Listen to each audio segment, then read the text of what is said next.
Hello friends, this is the fifth lecture on the history of writing. I made a slight mistake when I uploaded the third lecture.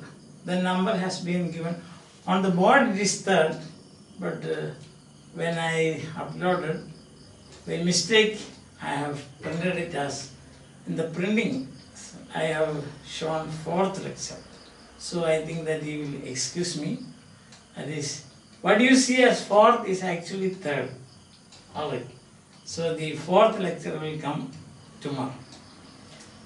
Right. So now what we have to see is we have seen up to say from clay tokens, then we have come to clay envelopes, isn't it? So let's see what we have done so far. One is it begins with clay tokens. You remember no tokens for accounting. Real goods. Each clay token corresponds to a unit of real goods. Merchandise you can say. Then we have got the clay envelopes. Next stage is clay envelopes. And inside that tokens were kept. Third stage you saw inscription. Inscriptions outside the clay envelopes. The fourth stage we saw clay tablets and inscriptions with tokens. Fifth stage we saw clay tablets,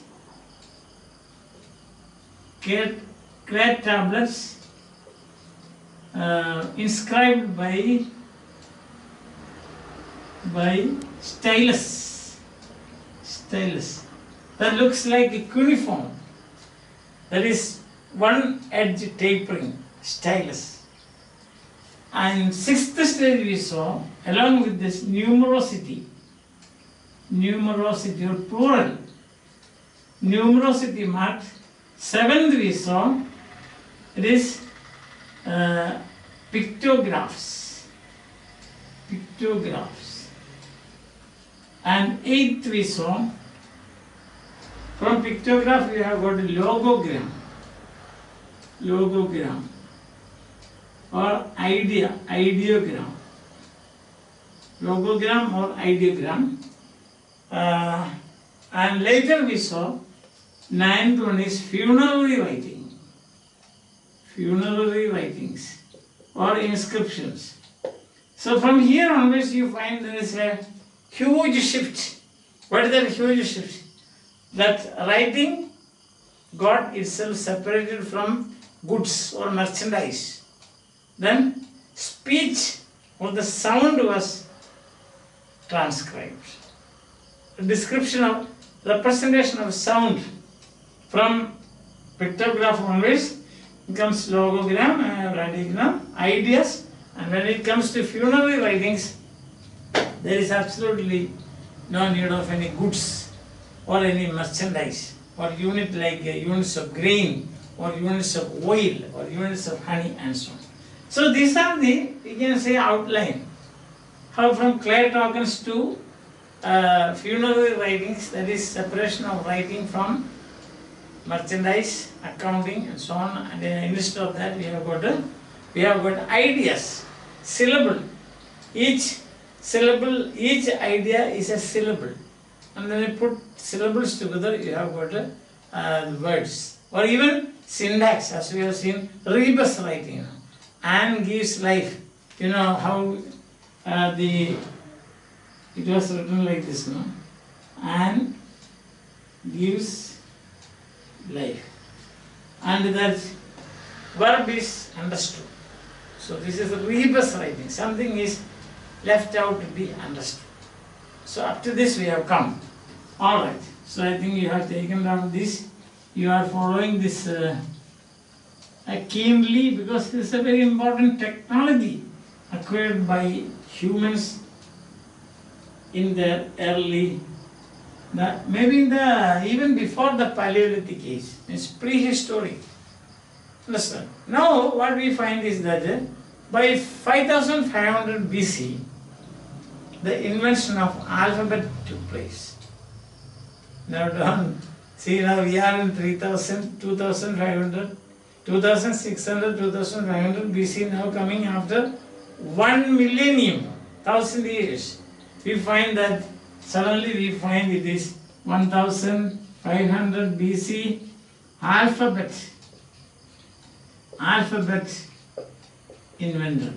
This is another landmark in the history of writing. And now you please, as I always say, don't think that it happened overnight. It took years. It took years for this development. How this happened, exactly we do not know. But one thing we know, that is merchants. The first script was Proto-Sinaitic or Canaanite. Sinaitic or Proto. Proto means first form, Proto. Proto-Sinaitic or Proto-Canaanite. Canaanitic. Sinaitic or Canaanitic. Listen, Canaanite. Alphabets. Now, this originated, say, we can say in the present day Lebanon. Somewhere in the present day Lebanon. Lebanon, you know, isn't it? Lebanon. Originated. The origin in present day Lebanon. How it happened? A set of 22 letters. Remember, there are 400 signs used by the Sumerians, Mesopotamia, Sinai. So the Sumerians used 400 lines, we have seen already. Then what happened now, it is a set of 22, maybe it is from that, 22.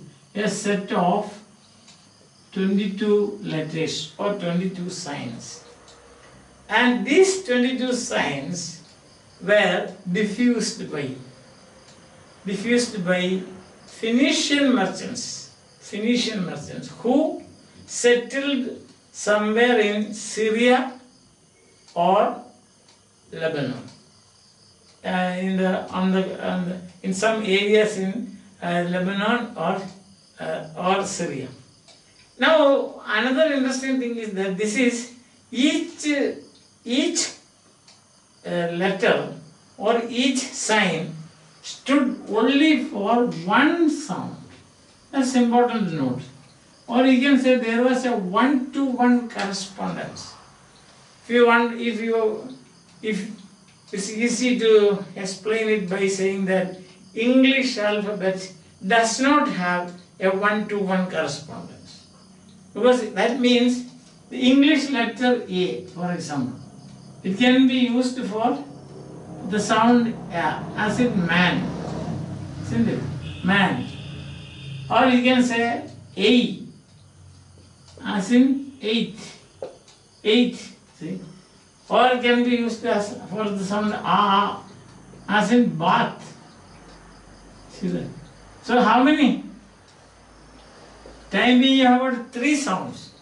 One letter represents 3 sounds. That means not one-to-one correspondence. But on the other hand, when you say Hindi has a one-to-one correspondence. When you say this always represents the sound A, not O. For O you have got another letter. That's one-to-one correspondence means. Languages where the alphabets have one-to-one correspondence, they are written and they are read the same way. They are phonetic languages, we say. English is an unphonetic language because you write in one way and read it in another way.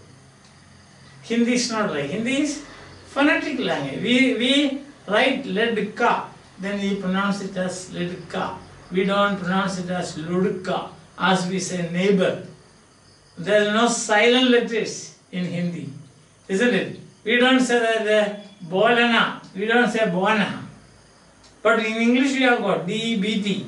You don't say debit, but you say debt. Understand? That is the difference.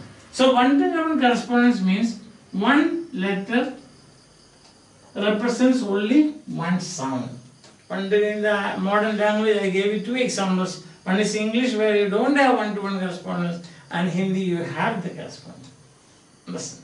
So what happens is that invention of alphabet, in one way we can say, it gave unprecedented flexibility to writing. Unprecedented flexibility. And also it entered into countless combinations. Countless. Transcribing speech. But this alphabet, it was a departure from, a great departure from, a huge departure from logograms or syllabic writing, syllabaries. Understand? So you got to, like numbers, you have got to 1 to 10. So you can 1 to 0, 0 to 9. And this, with this you can enter into countless combinations. So there is no end to that. It's like this. But this system had 3 characteristics. One, it was based on acrophony. Acrophony. You know what is acrophony? Acro in Greek language means extremity, or end. It can be, in fact, it is extremity means, see, if you have a word like this, you have a word like this, suppose, come, C-O-M-E. So these are the letters, the extremity. One is the beginning, one at the end. You can say C and D are in the extremities of the word. Means one at the beginning, one at the end. You have come across acronym. Acronym. Acronym means words made of letters taken from extremities. For example, you have got World Health Organization. The acronym is WHO. So World Health Organization. We are taking only the first letters, not the last letters. That's all.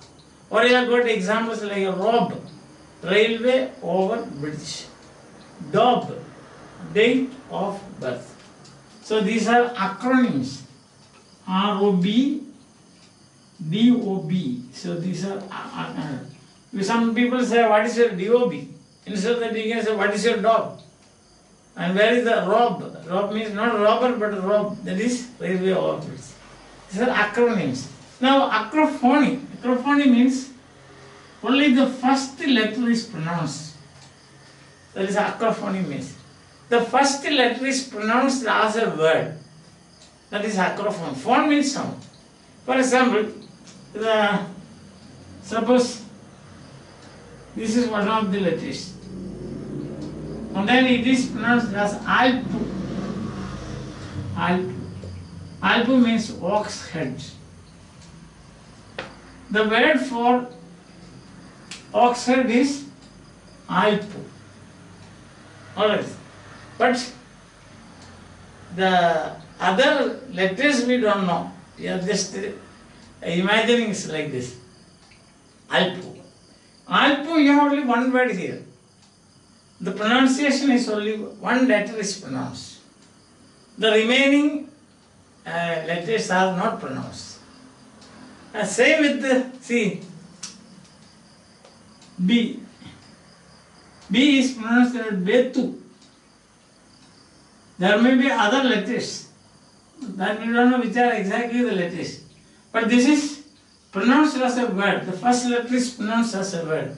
Betu. Betu means house. House. Okay. Now letter is pronounced as a word even today in Greek alphabet. For example, we say now, we say alpha, we say alpha. Then beta, we say like omega. See that? This is omega. This is what you find Greek alphabet today. Alpha, beta, we don't say ABC as in English. But Greek alphabets are pronounced as a word. In a way you can say that is the remnants of the acrophony of this Sinaitic way of writing, maybe. Because Sinaitic way of writing was taken to Greece. And Sinaitic letters where they had only consonants. So that is the second characteristic of this. First is acrophony. Secondly, Sinaitic letters, they had no vowels. No vowels. Only consonants. Only consonants. They had no vowels, only consonants. So vowels you had to infer. That's what may be the vowel. And the third is they had instead of 400, third characteristic is that they had only a set of 200. 200 letters. So it is comparatively streamlined, you can say. Available 400 letters, signs, they streamlined it and reduced it to 200, a set of 200. It takes up 200. So these are the three characteristics of what we say Sinaitic letters.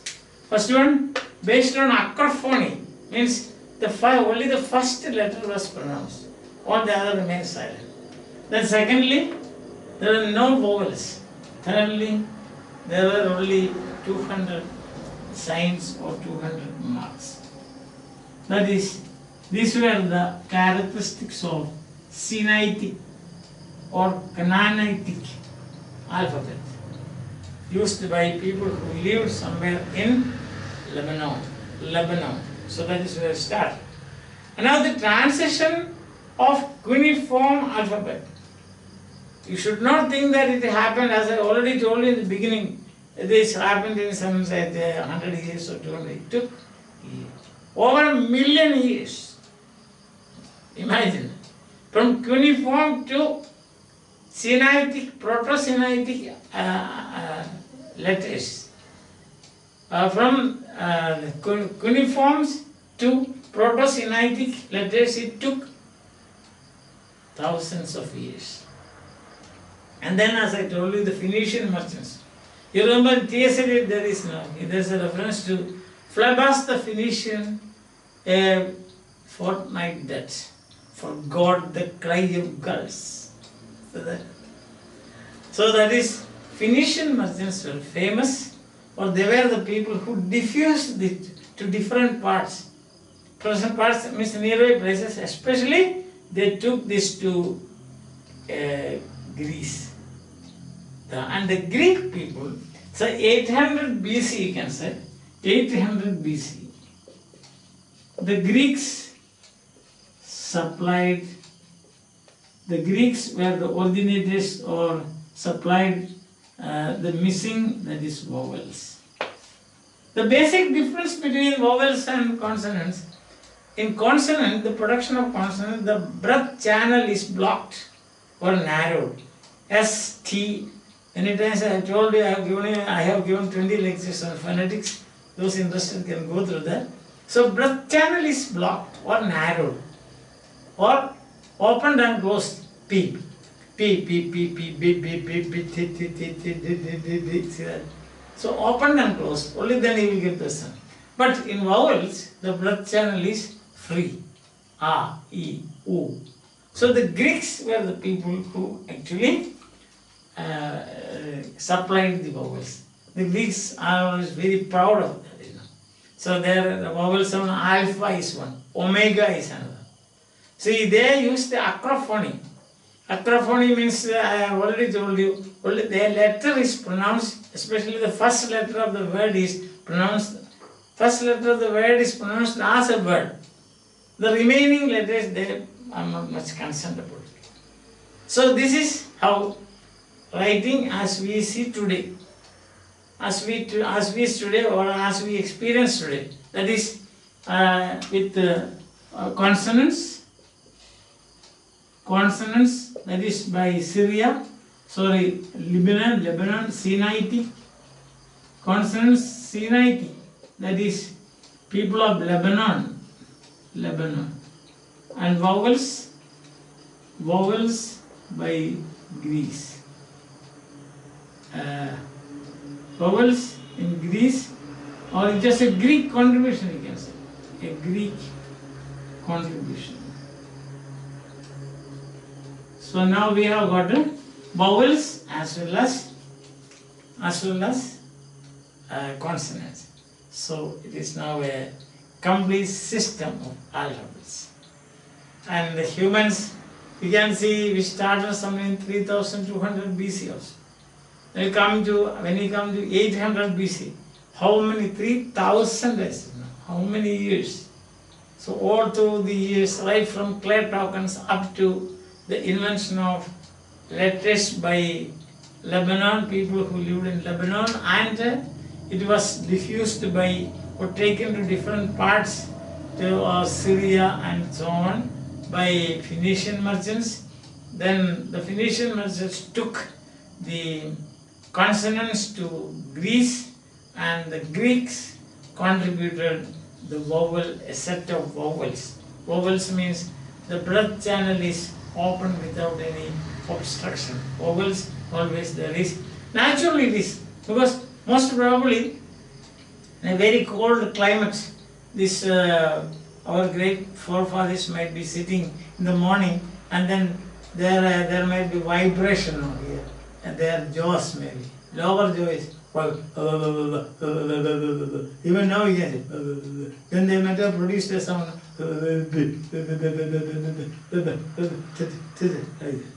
Maybe it's like that. Because these are conjectures. Because they never thought that they can produce vowels. Vowels require some conscious effort. Ah, E, U, like that. Understand? So, probably that might have been done by, not probably, historically it is accepted that vowels are a Greek contribution. As I told you the other day, the Semitic script, you don't have vowels. So, now in Hebrew script you have vowels.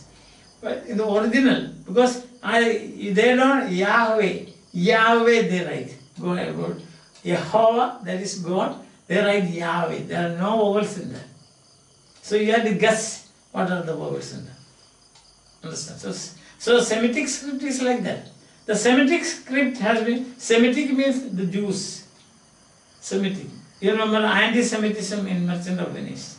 Shakespeare is criticized for anti-Semitism in the Merchant of Venice because there is a direct attack on Shylock. Sorry. The Merchant of Venice. Who is the Merchant of Venice? Is it Antonio or Shylock? No, that's a different question. So, in our fifth lecture, we have come up to this. As I have told you, in uploading, I have made a slight mistake. The third lecture has been printed as fourth lecture. That is, you will excuse. And tomorrow, day after tomorrow, you will get the fourth lecture. Then it is. Please don't misunderstand the fourth lectures now. You can see the board. What is written on the board is actually the correct one. There is no mistake in writing on the board. But when I was uploading, there is some slight mistake in numbering this one. I hope that you will forgive that. And tomorrow, I think we will be able to, tomorrow or by the next lecture, this history of writing will be over. By the time we can go through this. If you have got any difficulties, something is inaudible, something is not correct, or you find that some historical mistakes have committed, all this you can point out together, you will be able to correct these things. Till then, bye, have a nice time, enjoy your life.